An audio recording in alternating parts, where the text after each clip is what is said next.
பார்க்க போகிறது என்ன அப்படின்னா, ஆடுகளுக்கு குடற்புழு நீக்க மருந்து எப்படி கொடுக்கணும்.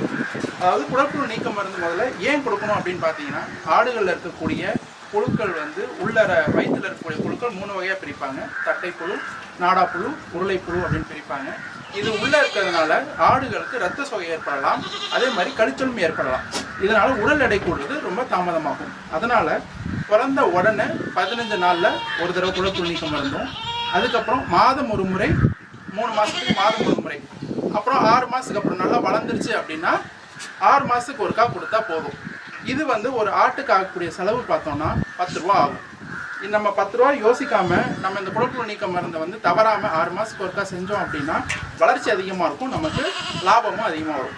இதில் பார்த்தீங்கன்னா நிறைய வகையான குடற்புழு நீக்க மருந்துகள் இருக்குது.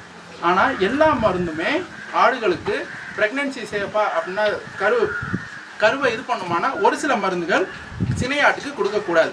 அந்த மாதிரியான விஷயங்கள் வரும்போது அருகாமையில் உள்ள கால்நடை மருத்துவரை அணுகி எந்த மருந்து கொடுக்கலாம் அப்படிங்கிறத பார்த்துட்டு நம்ம அவங்களோட ஆலோசனை பேரில் நம்ம கொடுக்கணும். இப்போ நம்ம வந்து கொடுக்கறது வந்து தட்டைப்புழு, நாடாப்புழுங்கிற இருக்கக்கூடிய ப்ராட் ஸ்பெக்ட்ரம் எல்லா விதமான புழுக்களுக்கும் போகக்கூடிய ஒரு மருந்தை நம்ம செலுத்துகிறோம். இது நம்ம செலுத்துறதுக்கு யூஸ் பண்ணுற இது பார்த்திங்கன்னா ட்ரென்ச்சர். இந்த ட்ரென்ச்சர் வந்து உங்களுக்கு 10 மில்லியில் இருக்கும், 50 மில்லியில் இருக்கும். இதில் வந்து நுனி வந்து ஸ்டெயின்லெஸ் ஸ்டீலில் இருக்குது, ஆடுகளுக்கு கொடுக்கறது ஈஸியாக இருக்கும். அதே மாதிரி இதில் வந்து அளவுகோல்களும் இருக்குது. இதோட விலை வந்து 300 ரூபா வரும். அளவுகோல் உங்களுக்கு வந்து எத்தனை மில்லி கொடுக்கணும்னு இதில் நம்ம ஃபிக்ஸ் பண்ணிவிட்டு வழக்கம் போல் ஆடுகளோட எப்பொழுதுமே நம்ம கொடுக்கறதுக்கு ஒரு மாத்திரையாகட்டும் இதுவாகட்டும் கரைச்சி கொடுக்குறது அப்படின்னா இது வந்து நமக்கு எளிதில் கொடுக்க முடியும். இது நம்ம கொடுக்கக்கூடிய இது யுக்தி பார்த்திங்கன்னா, ஆடுகளில் கீழ்த்தாடையில் போகிறப்ப சிங்கப்பற்கள் இருக்காது. அந்த சிங்கப்பற்கள் இல்லாத இடத்துல நம்ம கையை இப்படி வச்சு பிடிச்சிட்டோன்னா நமக்கு எந்தவித பாதிப்பும் ஏற்படாது.